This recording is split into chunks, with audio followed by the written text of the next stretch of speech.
All right, welcome everyone. I'm going to take a moment to settle into a comfortable posture.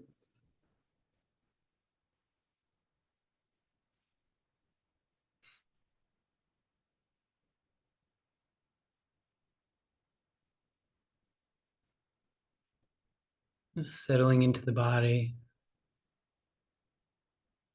noticing kind of what's going on, maybe seeing if there's any tension or agitation, or perhaps peace and ease. But whatever's there, perhaps see if you can greet it with kindness and warmth. Whatever's there is there, and being upset about it isn't particularly helpful.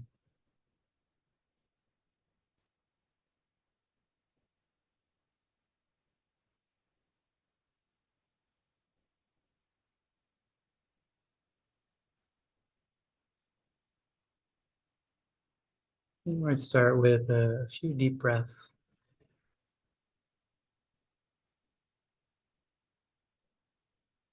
Really letting go on the out breath,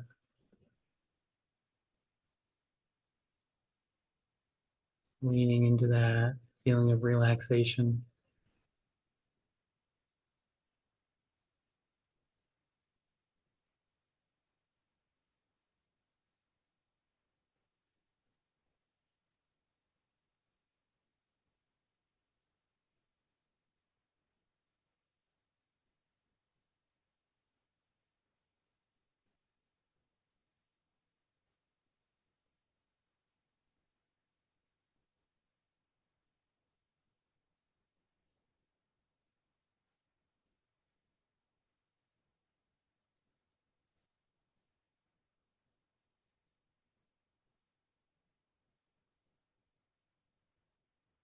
When it feels good to you,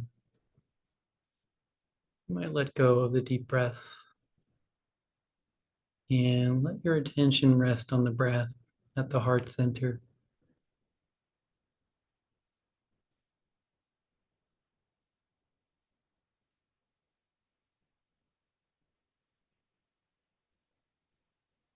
Just allowing it to be how it is.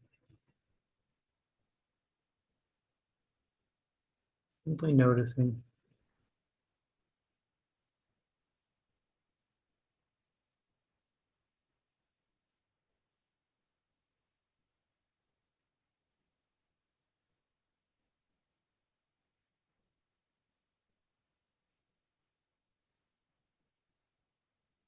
There's no intention to that noticing other than to let things be as they are.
by giving the mind something to focus on, it tends to let things settle down.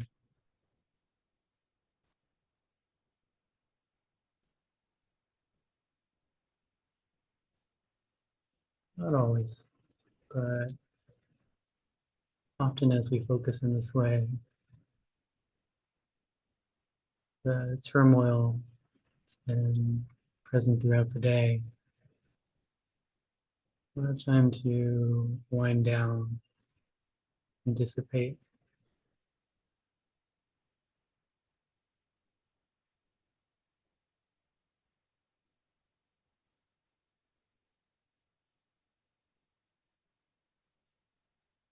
In this way, practice is a kindness, giving ourselves this opportunity for peace and ease.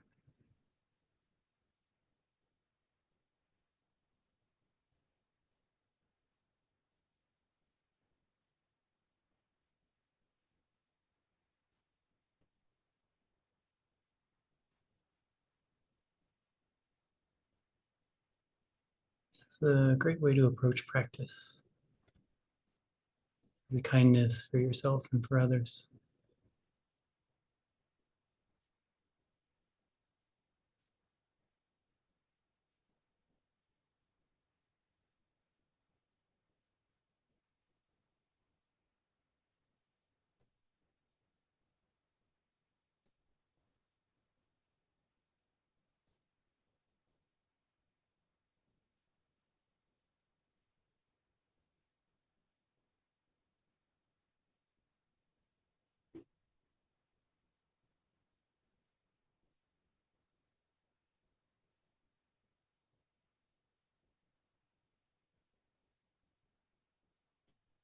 And when the mind gets lost in thought, the thing to do is to be kind to yourself. That's just the mind doing what the mind is made to do. Nothing is wrong with that or bad about being lost in thought. It's simply a thing that naturally occurs.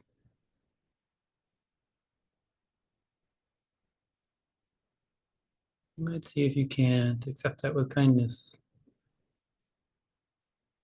This is what you are in this moment.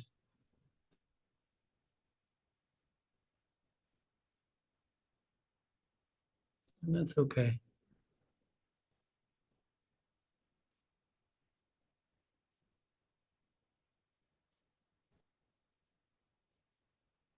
Simply welcome the mind as it returns and come back to the breath.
And some people may find when they practice putting attention on the breath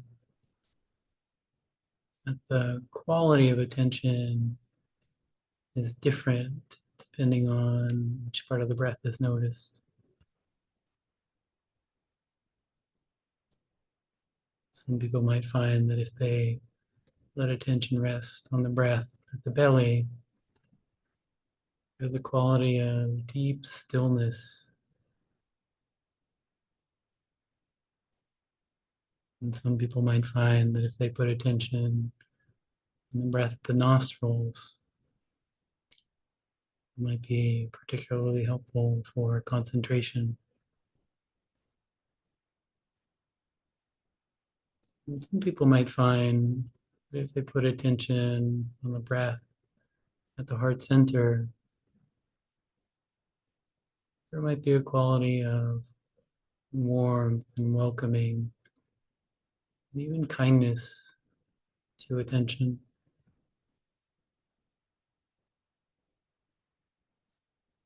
You might see if that's the case as you rest attention on the breath at the heart center.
Just letting the experience of the breath be received.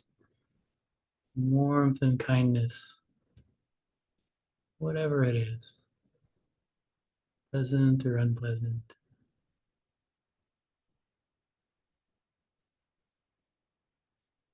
Just let it be welcomed.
One instruction that's often given during meditation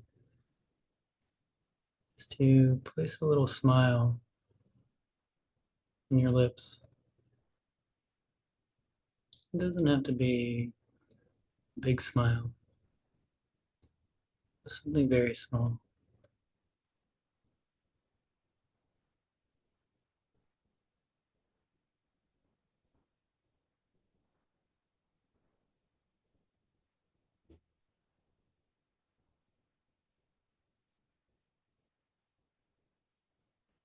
Let's see if that has any effect on the quality of experience.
Whatever your experience is in this moment, maybe it can be received with kindness, simply welcomed for what it is.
Just letting the body, breath, mind be held in a sea of kindness.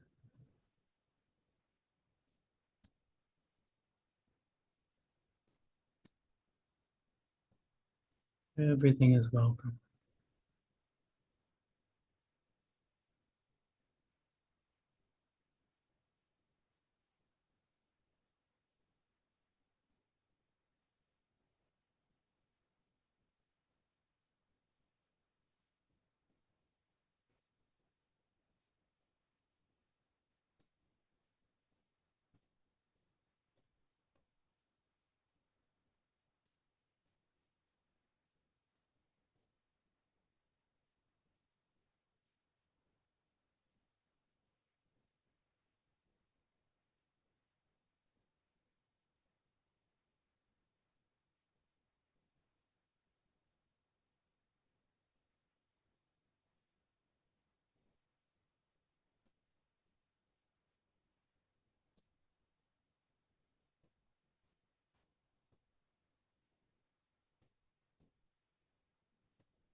In this moment, the body is okay. The mind is okay. Whatever is being felt is simply phenomena arising and passing away. Those can all be okay, can all be welcome.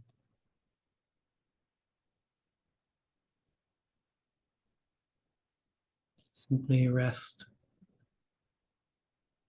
Let phenomena arise and pass away, all on their own.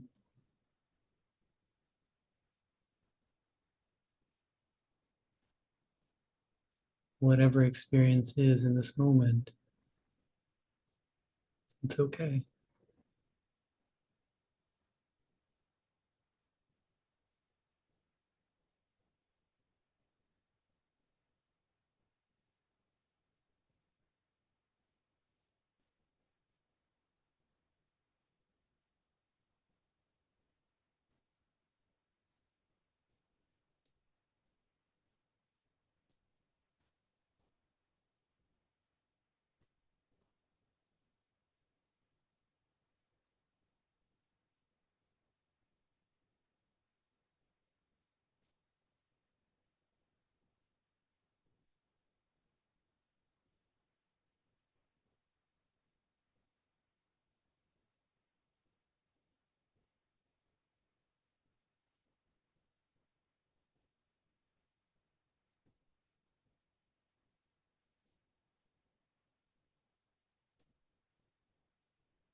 Thank you all.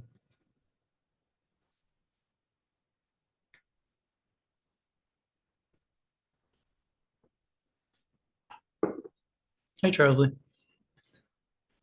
Um, let's see. I have a couple of announcements before we start. Announcement number one, I will not be here next week. I will be on retreat. So no Tuesday and no Wednesday class, but Thursday and Sunday should be as normal. Announcement number two, there's a Sangha lunch on the 17th at noon for anyone who wants to come. Just let me know so I know how much food to make for folks. March 17th at noon. It's on the I think it's a Sunday, but don't quote me on that. Let me check. Yes, Sunday. Yeah. Announcement number three, there is a Rocky, the teacher who does the Thursday metta meditation, is offering a virtual class on the fundamentals of mindfulness meditation. So this is a 6-week course series, and the classes are going to be on Monday evenings. It's designed for folks who are curious about initiating and sustaining a practice of mindfulness meditation. And lastly, Dhammadipa and Brad Hunter are hosting a virtual retreat on Saturday and Sunday, April 6th and 7th. The topic is exploring how our bodies and minds are designed to engage with the world. So that is all the announcements I have.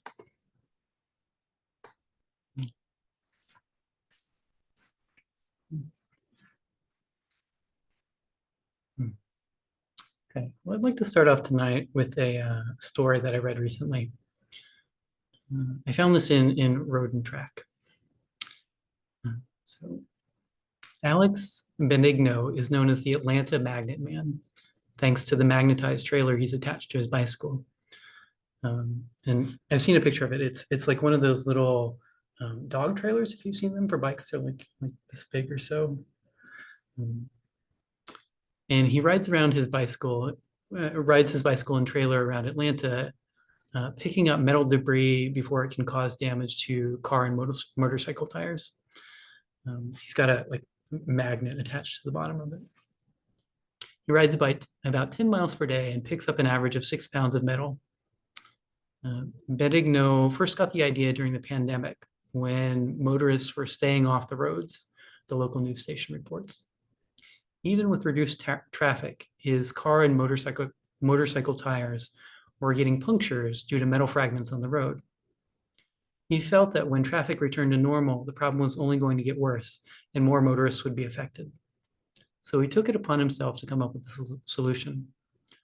After months of testing, Benigno came up with a trailer that has a brush and a row of magnets attached to it.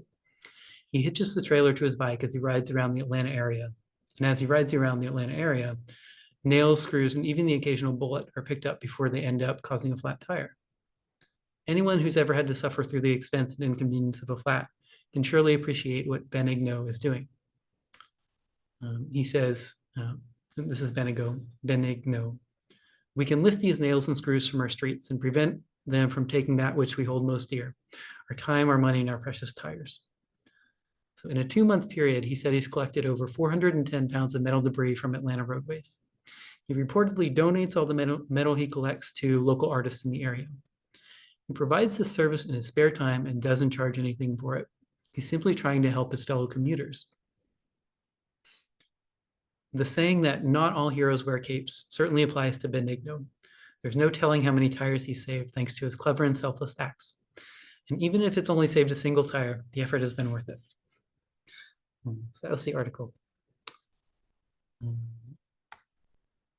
And when I first read that article, what came to mind for me is that this man is really living the Dhamma.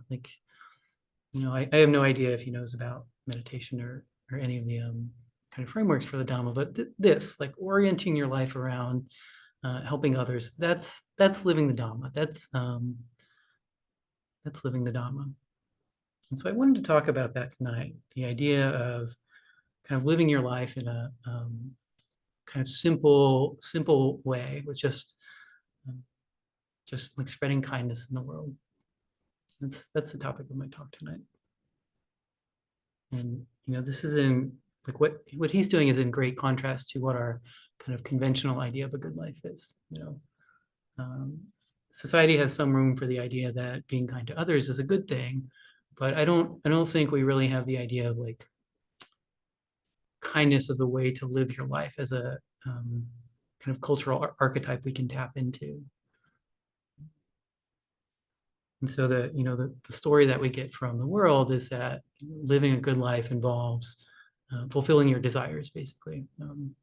Those desires might be for a good career, for status, or for power, for money, that sort of thing. But the idea is that to be happy and to live a good life, you need to fulfill your desires. And the problem with that is that has an assumption at the core of it that simply doesn't work. The idea that I'm going to be happy if I fulfill my desires, that's not how it works. If you have a desire, one of two things happens.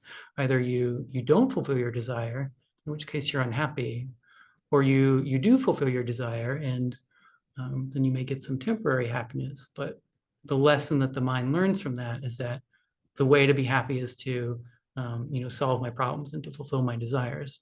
And so what it does is it just gives you more problems, or it gives you more desires. And so if that's your way of living life, of fulfilling your desires, you're simply never going to win. It just doesn't work. And the alternative to that, or an alternative to that, is to live a life of kindness. And I came up with an analogy that I thought was very apt to kind of show the difference between those two ways of living, between living a life of selfishness and a life of kindness. So let's see how it goes.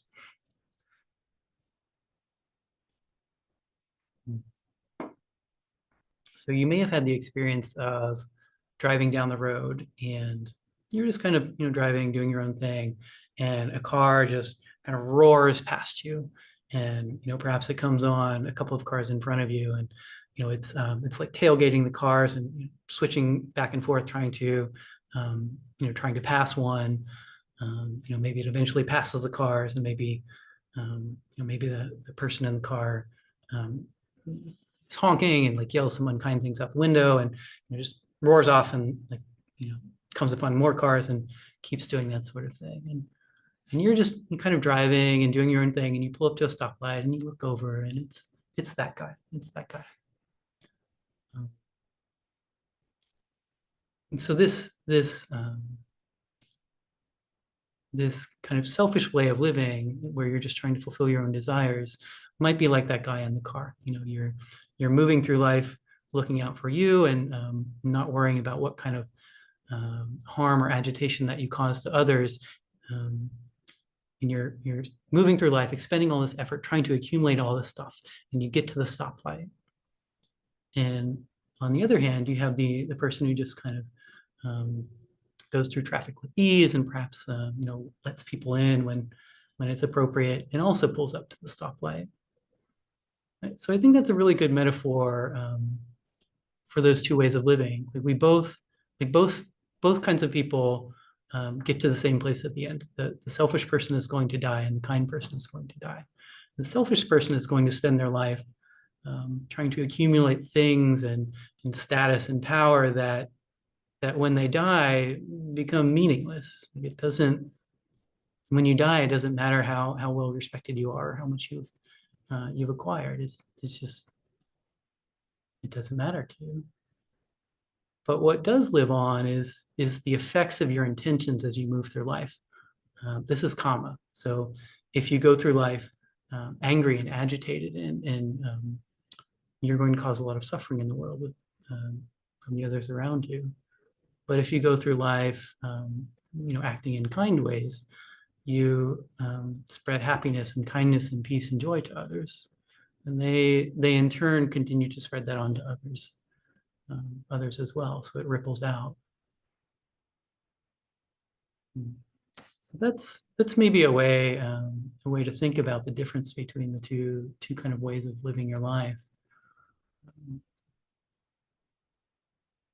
You might think about because we all come to this practice with some of our cultural baggage. So we all come with some idea that good life is doing things and succeeding and going to school and getting a good job and having a family and that sort of thing.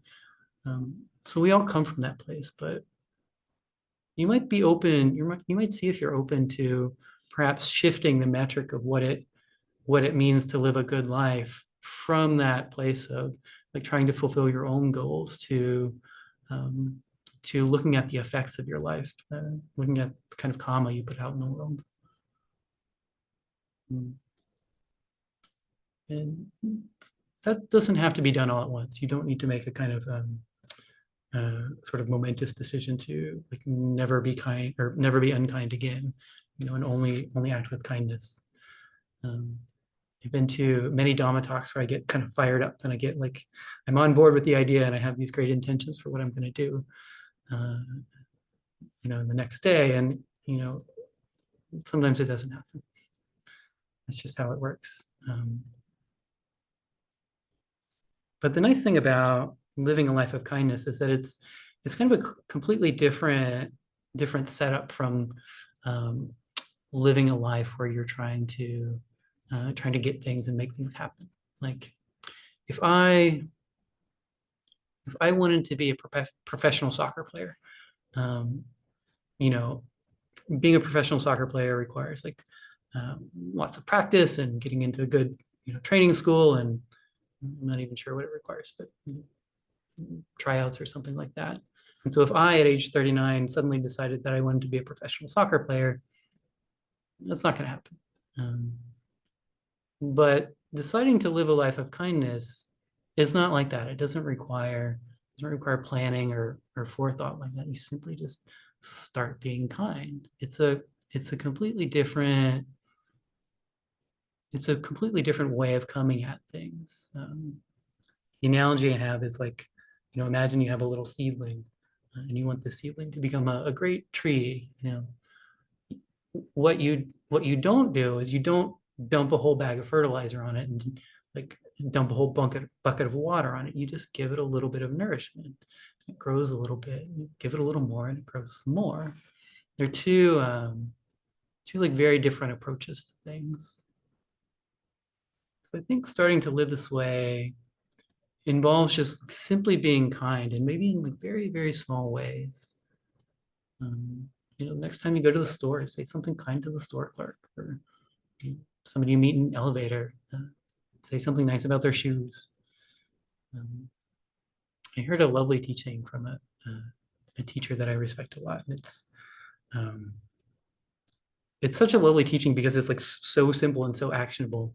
And the teaching is that, your goal, you can let your goal each day just be to like make one person smile. Like I think anyone can do that. And that's a meaningful thing that you can do. And so I would, if that speaks to you, perhaps that's something you might take on. I've found that useful in the past. Can give the gift of connection to others. It's such a much needed thing to connect with others. There's a YouTube channel that I watch sometimes. The woman who does the YouTube channel, her name is Thoraya, and she her shtick, like her channel is just like her interviewing strangers, and she has a real gift for getting people to open up in very deep ways. And one thing that she asks people sometimes is to describe a time a stranger made a difference in your life. And some of these times are negative, but often they're quite positive, and they're often like very small interactions, just like somebody like seeing this person fully and like being open to what they need, compassion or whatever, just like in the right moment. A very small amount of kindness can be a very, very meaningful thing to someone. You can reach out to someone you care and tell them that. I found in my life that many of my relationships, I think particularly the ones that with people that I particularly care about, sometimes that caring goes unsaid. It's, it's just kind of assumed. And it's really nice to hear that from somebody who cares about you. You can share gratitude when you feel it. That's a lovely thing to receive from someone. When you go for a walk, you pet the dogs you see and say hi to people you pass. If you see someone who's upset or angry, maybe go talk to them and give them a calming presence to kind of bring them back to equanimity. You can be a patient listener. That's such a gift. That's such a gift. You can be open to mudita, like we talked about last week. Having somebody take joy in your happiness is such a validating thing.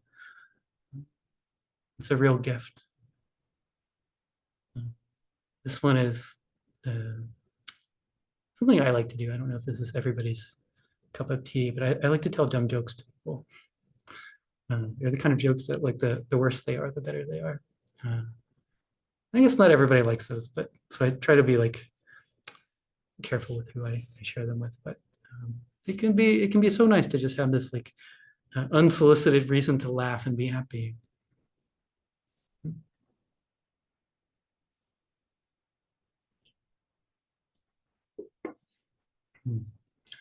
So a life of kindness is not built by doing a few big things. It's built by doing many small ones. And it might require a little intention at first, but when you keep doing that, the heart opens up, and what once takes intention now just becomes normal.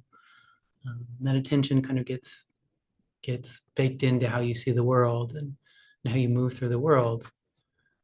As you keep doing that, the heart becomes ready to open in bigger ways. And eventually, you find yourself living a life of kindness. There's also practice. Practice is kindness.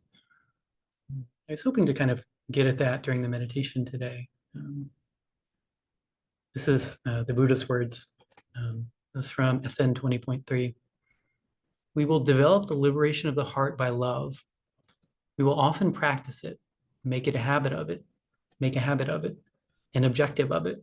We will establish it and make a thorough effort to become well acquainted with it. So you guys are all meditators. You know that when you sit, you tend to feel good. Not always, but you often feel more peaceful and kind and happy than you did before. That act of sitting is a kindness. You're giving yourself those feelings. And I'm sure you've also seen that when you sit, you can see the world more clearly. And as you do that, the grip of greed and hatred and delusion that we're all kind of under starts to lessen, and we suffer less. So practice is kind in that way too.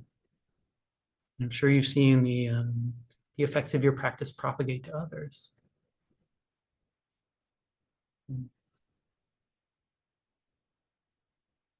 So kindness is something we all need to survive.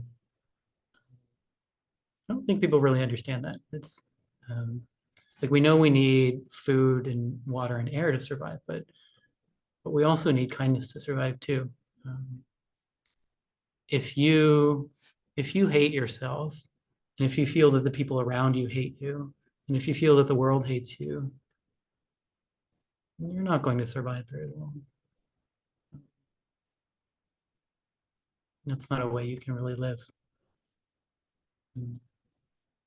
I think understanding that can be really quite transformative.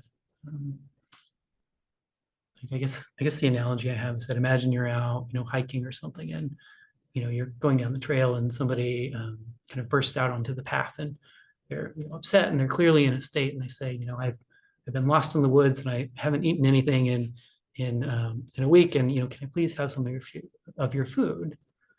And of course, you're going to give food to that person. Of course, you will. And when we understand that kindness is something we all need, we see that we're moving through this world of people who are starving for kindness in various degrees. Maybe they're maybe they're pretty topped up, and maybe they only need a little bit, or maybe they need quite a bit of kindness. But everyone around you needs kindness, and you can give that to them just in the same way you can give food to the starving person. And unlike food, kindness doesn't go away. You're not depleting your own stock of kindness. You're just making more. So you can see everyone you meet as someone who's starving for kindness. And when you see things that way, why would you not just be kind to them?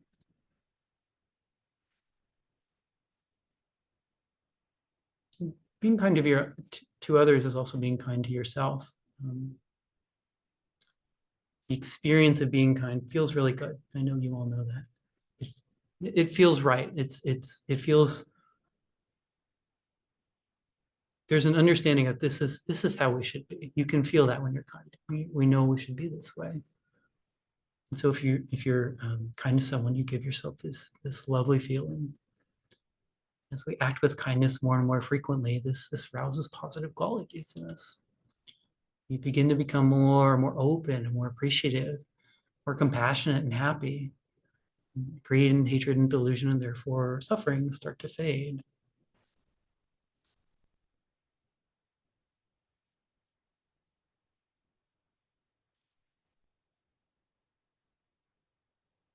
And so this is the life we want to live. We can live a happy and fulfilling and meaningful life that makes the world a better place just by being kind. And one of the lovely things about that is it doesn't take any kind of special qualities. Like, you don't. If I wanted to be a professional soccer player, I would need a particular body. I would need a particular mindset that I don't have.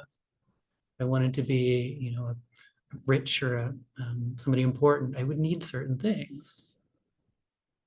But living a life of kindness and finding fulfillment in that way takes nothing that we don't have. Everyone has the capacity to be kind.